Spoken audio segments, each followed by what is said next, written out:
할렐루야. 오늘 이 거룩한 주님의 날, 주의 전에 오신 여러분들을 주님의 이름으로 환영하고 축복합니다.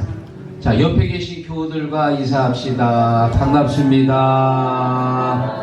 권사님 힘내세요. 힘내세요. 여러분 얼굴 보니까 힘이 납니다. 올 한 해도 숨가쁘게 달려왔지요. 이제 보름 정도 남았는데 올 한 해 잘 마무리하시고 또 다가오는 새해를 새롭게 준비하려면 힘을 내야 됩니다. 날씨 쌀쌀하다고 아랫목으로 들어가지 마시고 이불을 박차고 예배의 자리로 나와야 됩니다. 기도의 자리로 나와야 됩니다. 모이기에 힘을 써야 됩니다. 오늘도 은혜 받는데 힘내시기를 주의 이름으로 축원합니다. 오늘은 전 세계 교회가 지키는 성서주일입니다. 왜 성서주일을 지키게 되었냐? 두 가지 이유가 있습니다. 사람들에게 성경을 좀 많이 읽자고. 성경을 우리가 폼으로 들고 다니는 게 아니지요. 성경을 좀 많이 읽자고 성서주일로 정했고요.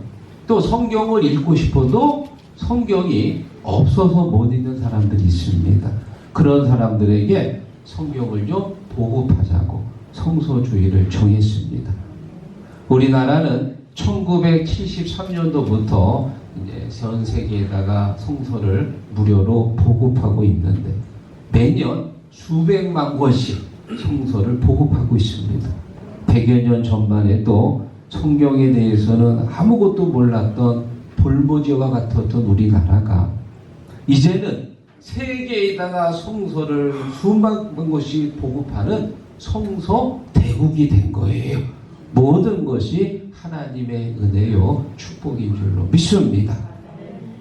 저는 이 시간 성서주일을 맞이해서요 오늘 본문의 말씀을 가지고 말씀의 복이라는 제목을 정했습니다. 말씀을 통해서 하나님의 말씀이 얼마나 귀하고 중요한지 우리가 말씀을 통해 깨닫고 여러분들이 다 말씀 중심의 신앙인이 되어서 말씀의 복을 누리는 성도가 되시기를 주의 이름으로 축원합니다. 말씀의 복 첫 번째, 말씀을 읽으면 복이 된다. 여러분 하나님의 말씀은 읽기만 해도 복이 돼요. 왜? 하나님의 말씀이 살아있기 때문에. 히브리서 4장 12절에 말합니다. 하나님의 말씀은 살아있고 활력이 있어 예리하여 혼과 영과 및 관절과 골수를 찔러 쪼개기까지 하며. 말씀이 살아있다는 얘기는요 말씀이 살아서 움직이는 거예요. 오늘 읽어도 은혜가 되고 1년 후에 읽어도 은혜가 되고 10년 후에 읽어도 은혜가 되고 1000년 전에 읽어도 역시 은혜가 되고. 왜? 말씀이 살아있기 때문에. 한국에서 읽어도 은혜를 받고요 미국에서 읽어도 은혜를 받고 저 먼 이스라엘에서 읽어도 역시 은혜가 되고. 말씀이 살아있기 때문에 시간과 공간을 초월합니다. 그래서 우리가 하나님의 말씀을 읽는 것이 그것이 복이 된다. 믿습니까? 저는 지금까지 제가 읽은 책 중에서요 가장 감명 깊게 읽었던 책이 3권 있습니다. 첫 번째는 허준의 동의보감입니다.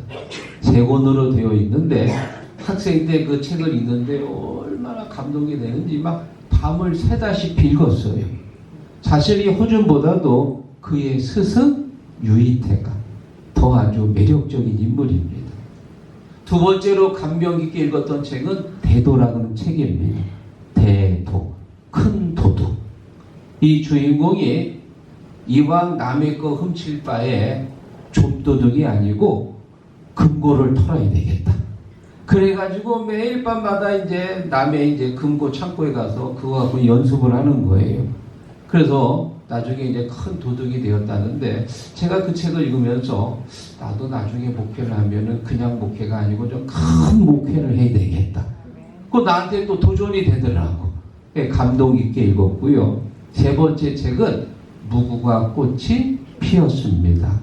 이 책을 읽으면서 내가 대한민국의 한 사람이라는 자부심, 애국심을 느꼈어요. 학생 때 이 세 권을 아주 감명 깊게 읽고 그리고 책꽂이에 꽂아놨는데 지금은 어디 있는지 모르겠어요. 아마 몇 번 이사하면서 분실했을 거예요. 우리가 아주 감명 깊게 읽은 책을 책꽂이에 꽂아놓고 다시 꺼내서 읽는 경우는 거의 없습니다. 한 번 읽으면 그냥 그 자리에 늘 꽂혀 있습니다. 그런데 여러분 성경은 오늘 읽잖아요. 내일 또 읽게 되고 1년 후에 또 보게 되고 10년이 지나도 또 성경 말씀을 읽게 되고 그럼에도 불구하고 항상 새롭고 항상 은혜가 되고 왜 그럴까요? 말씀이 살아있거든요. 말씀이 살아있기 때문에 내가 지금 그 상황에 처했을 때 거기에 맞게 하나님께서 역사하시는 거예요. 그래서 우리가 성경을 읽을 때 복이 되는 줄로 믿습니다. 성경을 읽을 때 우리가 큰 애로사항이 있습니다. 잘 이해가 안 될 때가 많아요. 성경을 읽으면 아는 것보다 모르는 부분이 많습니다. 그럴 때는 그냥 넘어가세요. 또 성경은 멀쩡하던 사람도 읽다 보면 어느새 잠으로 우리를 인도한단 말이에요. 피곤해가지고 졸릴 때도 많아요. 그럴 때는 그냥 덮으세요. 놀라운 사실은 지금은 몰랐는데 이 말씀이 어떤 의미인지 잘 몰랐는데 10년 후에 아니면 몇 년 후에 그 말씀을 다시 들었을 때 그때 그 말씀이 나에게 부딪힐 때가 있는 거예요. 지금은 몰랍니다. 1년 후도 몰랐습니다. 그런데 언젠가 그 말씀이 내게 탁 꽂힐 때가 있다니까. 그래서 성경을 읽다 보면 말씀의 맛을 알게 되는 거예요. 시편 119편 103절에 말합니다. 주의 말씀의 맛이 내 입에 꿀보다 더 다니이다. 할렐루야. 물론 지금은 잘 몰라요. 이해도 안 되고 졸릴 수도 있어요. 그런데 어느 순간 그 말씀이 내게 꿀처럼 달게 느껴질 때가 있어요. 여러분 말씀이 살아있기 때문에 지금은 잘 모르겠지만 언젠가 그 말씀이 내게 부딪힐 때가 있습니다. 그래서요 항상 말씀을 붙들고 말씀을 읽기만 해도 복이 되는 줄 믿습니다. 지금까지 여러분들이 성경 말씀을 많이 읽으셨을 텐데요. 그 많은 말씀들 중에 가장 은혜가 된 말씀이 무엇입니까? 하나님이 나를 사랑한다. 하나님이 나를 사랑한다. 이 80억도 넘는 많은 인구 중에서 정말 보잘것없는 나. 대한민국이라고 하는 이 작은 나라. 그것도 서울도 아니고 경기도도 아니고 거기 바로 밑에 있는 충청권에 있는 당지. 배송비도요 보니까는 서울은 무료고 경기도는 5만 원인데 그 밑에 충남 지역은 7만 원 내라고 그러더라고요. 세상에. 아이고 서로. 당진도 저 음대도 시내도 아니고 이 시곡동 변두리. 거기에 있는 나이도 80이 넘어서 얼굴도 쭈글쭈글해지고 허리도 굽은다. 명예가 있습니까? 권세가 있습니까? 아니면 무슨 인기가 있습니까? 아무것도 없는 그저 보잘것없는 이 나를 주님께서 찾아오셔서 나를 하나님의 자녀 삼으시고 하나님의 자녀가 되게 하셨다. 할렐루야. 얼마나 감사해요. 내가 무엇이가 생각하면 생각할수록 감사합니다. 하나님이 나를 사랑하셨다. 할렐루야. 하나님 아버지 주신 책은 귀하고 중하신 말씀일세. 기쁘고 반가운 말씀 중에 날 사랑한단 말 참 좋도다. 주께서 나를 사랑하니 즐겁고도 즐겁도다. 주께서 나를 사랑하니 나는 참 기쁘다. 믿습니까? 하나님이 나를 사랑하신다. 어디 있어요? 성경에 있는 거예요. 그래서 우리가 성경을 읽으면 반드시 복이 되는 줄로 믿습니다. 자, 말씀의 복 두 번째, 말씀을 듣기만 해도 복이 된다. 말씀을 읽어도 복이 되고요. 말씀을 듣기만 해도 복이 되는 것. 로마서 10장 17절에 보면 믿음은 어디에서 난다고요? 들음에서 나는 들음. 사도행전 2장에 보면은 마가의 다락방에 120명이 모여 열심히 기도합니다. 그때 성령께서 그들에게 임하지요. 입술이 열리면서 방언이 터지고 하나님의 급하고 강한 바람 같은 성령이 그들에게 임했습니다. 그때가 마침 오순절이라 해외 많은 사람들이 예루살렘으로 모였거든요.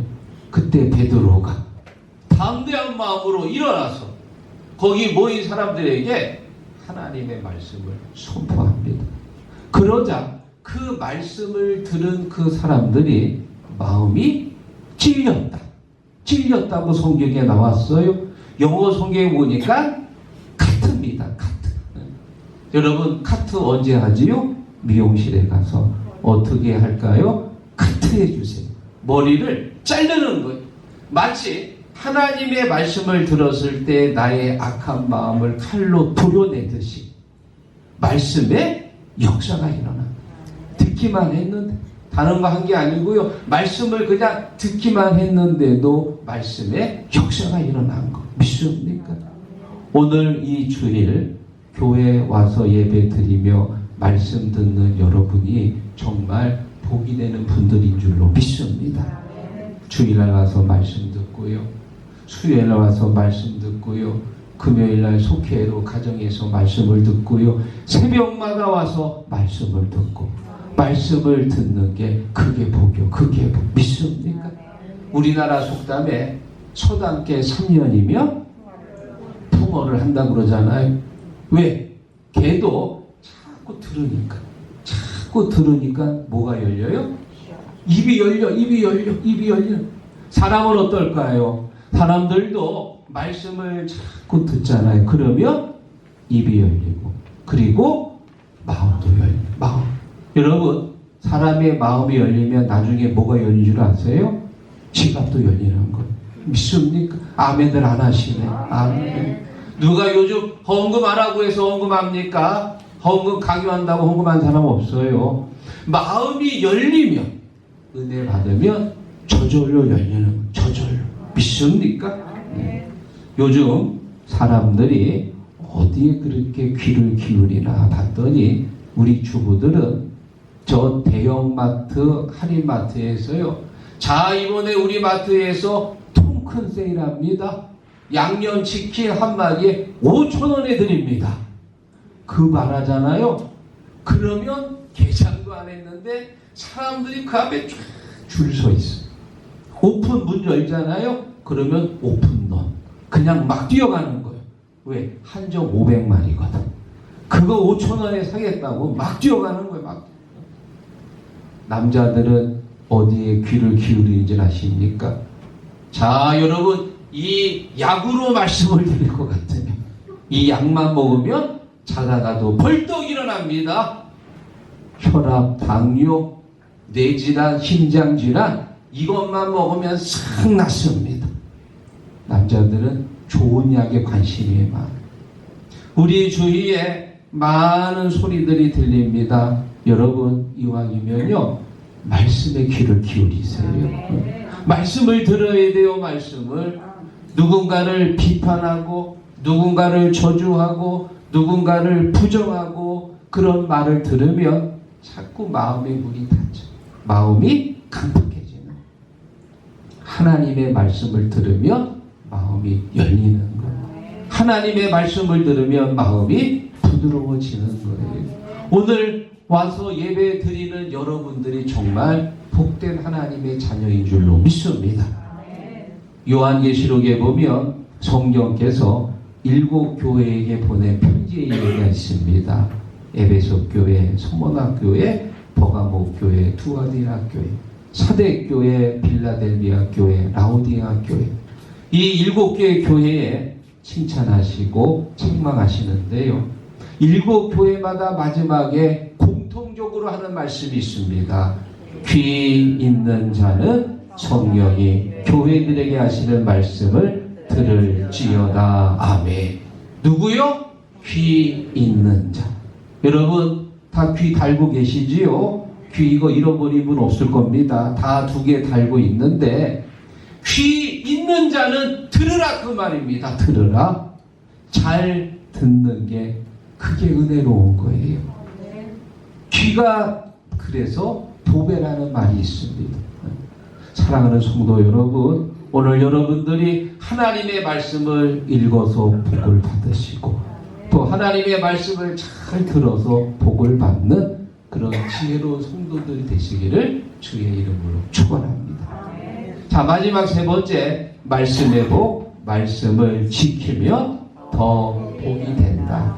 3절 읽어보겠습니다. 이 예언의 말씀을 읽는 자와 듣는 자와 그 가운데 기록한 것을 지키는 자는 복이 있나니 내가 가까우니라. 아멘. 말씀을 읽는 것도 복이 됐고요. 말씀을 듣는 것도 복이 되고요. 그리고 그 기록한 말씀을 지키는 자가 더 복이 되느니라. 할렐루야. 여러분에게 문제를 하나 드리겠습니다. 다음 중 정직한 사람은 누구입니까? 1번 정직을 좋아하는 사람, 2번 정직하라고 말하는 사람, 3번 정직하게 사는 사람. 몇 번이지요? 괜히 물어봐요. 다 알고 있죠. 여러분 도선생이지요. 도선생도 도둑 선생님들도 자기 아들한테는 이렇게 말해요. 야, 너 절대 나쁜 짓 하지 말고 착하게 살아야 돼. 성실하게 살아야 돼. 자기는 비록 남의 거 훔치고 남에게 피해를 주지만 자식하게만큼은 똑바로 살라고 얘기합니다. 여러분 정직하게 살라고 말한다고 정직한 사람인가요? 정직을 좋아한다고 정직한 사람인가요? 아닙니다. 정직하게 사는 사람이 그게 정직한 사람이 믿습니까? 말씀을 들었습니다. 말씀을 읽었습니다. 그러면 말씀대로 살아야 돼. 말씀대로 살지 않으면 말씀을 읽고 들은 게 소용이 없어지는 거예요. 야고보서 2장 26절에 말합니다. 영혼 없는 몸이 죽은 것 같이 행함 없는 믿음은 죽은 것이니라. 말씀을 듣고 말씀을 읽고 그리고 말씀대로 사는 그런 지혜로운 성도가 되시기를 바랍니다. 데살로니가전서 5장 16절부터 18절 우리가 잘 아는 말씀이지요. 항상 기뻐하라. 쉬지 말고 기도하라. 범사에 감사하라. 여러분 지난 한 주간 항상 기쁘셨나요? 아니 슬프고 더 화날 때가 어쩌면 더 많았을 거예요. 쉬지 않고 기도했습니까? 기도하지 않은 적이 더 많았을 거예요. 이런저런 일 때문에 바쁘다고 핑계대면서 기도의 자리를 떠났던 적이 더 많을 겁니다. 범사에 감사했습니까? 감사하지 못한 적이 더 많았을 거예요. 아이고 오늘 왜 이렇게 춥지? 하면서 불평하고 또 원망한 적이 더 있었을 거예요. 우리가 하나님의 말씀을 너무 잘 알아. 알기는 잘 아는데 행하지 않는 것이 문제입니다. 그래서 예수님께서 마태복음 7장 산상수훈 마지막에 이렇게 말씀하십니다. 누구든지 나의 이 말을 듣고 행하는 자는 마치 그 집을 반석 위에 놓은 지혜로운 사람 같으리니 비가 내리고 창수가 나고 바람이 불고 부딪히되 그 집이 무너지지 않는다고 그랬습니다. 왜냐? 그 집을 주초 위에 놓았기 때문에. 그런데 누구든지 나의 말을 듣고 행하지 않는 자는 그 집을 모래 위에 지은 어리석은 사람 같으리. 비가 내리고 창수가 나고 바람이 불어 부딪힘에 그 무너짐이 심하니라. 주의 말씀 듣고서 준행하는 자는 반석 위에 터닫고 집을 지음 같아. 믿습니까? 말씀을 듣고 말씀을 읽고 말씀을 행하는 자가 바로 지혜로운 사람이다. 여러분 오늘 말씀 많이 듣고요, 말씀대로 사시기를 주의 이름으로 축원합니다. 오늘 말씀을 정리하면서 여러분에게 한 분을 소개합니다. 둘의 마을 공동체를 만드신 김준홍 목사님이신데요, 이분이 전도사 시절에 청계천 다리 밑에서 거지들에게 복음을 전하다가 잡혀가지고 교도소에 간 적이 있어요. 2년 동안 교도소 생활을 하는데, 이 교도소에 들어가면은 방이 한 0.7평, 한 평도 안 됩니다. 또 무슨 큰 죄를 져가지고 혼자 또 독방을 썼다고 그래요. 그 좁은 데에 갇혀가지고 하루 종일 할 게 아무것도 없어. 할 거라고는 책 읽는 것밖에 없어. 그래서요, 우리나라에서요 제일 독서율이 높은 데가 어디냐? 하객동 교도소래. 왜? 할 게 없거든. 그 안에 갇혀가지고. 그래, 이 전도사 때 뭐 할 게 뭐가 있겠어요? 성경이나 읽어야 되겠다 하고는 월요일 아침부터 창세기를 시작으로 성경을 읽었습니다. 그리고 토요일 오후가 되니까 요한계시록까지 다 읽은 거예요. 얼마나 감사한지 성경에 입을 맞추고 성경을 끌어왔고, 좋다고 내가 이렇게 성경을 잘 읽었다. 그러다가 문득 그런 생각이 들어요. 일주일이면 성경을 다 읽을 수 있는데 내가 지금까지 이거 한다고 저거 한다고 바쁘다고 핑계대고 아직까지 한 번도 못 읽었구나. 주여 이제는 용서해 주세요. 그리고 교도소에서 그거 깨달은 거예요. 하나님, 제가 교도소에 있는 동안 제가 성경 열심히 읽겠습니다. 이독을 읽었습니다. 잼 3독을 읽었습니다. 4독, 5독, 그리고 6번째 있는데 목사님 간증이에요. 예레미야서를 읽는데 이 예레미야의 말씀이요, 글쎄 살아서 움직이는 것처럼 보였다는. 우리가 요즘 증강현실이라는 말을 잘 쓰잖아요. 사물이 움직이는 거야. 막 움직여. 글자가 하나하나 막 움직이는 거예요. 말씀의 조각들이 막 맞춰지는. 깜짝 놀랐어. 깜짝 놀랐어. 그 경험을 하면서 말씀 앞에 서 있는 자기의 모습을 발견했다는. 내가 이렇게 부족한 사람이구나. 내가 이렇게 쓸데없는 죄인이었구나. 하나님의 말씀 앞에 엎드렸어. 하나님의 말씀이 자기의 삶을 붙들어 주시게 되었습니다. 그래서 그 교도소에 있었던 그 2년 동안 읽은 말씀이 지금 자기 목회의 밑거름이 되었더라. 할렐루야. 그렇다고 혹시 여러분 성경 못 읽었다고 교도소에 갈 생각하지 마세요. 거기까지 가려면 아주 복잡합니다. 이번 겨울에 여러분 춥잖아요. 딴 데 다니지 마시고 집에서 아주 월요일부터 한번 좀 열심히 읽어서 전부 다 좀 성경 일독하시기를 바랍니다. 사랑하는 시국 성도 여러분, 여러분 다 성경 한번 앞에 있는 거 들어보세요. 성경 한번 다 들어보십시오. 머리 위로 높이 들어보세요. 네. 우리 차장숙 권사님 벌 서는 것 같은데, 네. 여러분 이 성경은요 하나님의 능력입니다. 하나님의 말씀이 이 안에 담겨 있습니다. 하나님의 신비가 이 안에 있습니다. 성경을 읽는 자가 복이 있습니다. 성경을 듣는 자가 복이 있습니다. 이것을 지키는 자가 복이 있습니다. 이 안에 담겨져 있는 이 하나님의 말씀 약속 덩어리입니다. 이 말씀 붙들고 믿음으로 승리하시기를 주의 이름으로 축원합니다.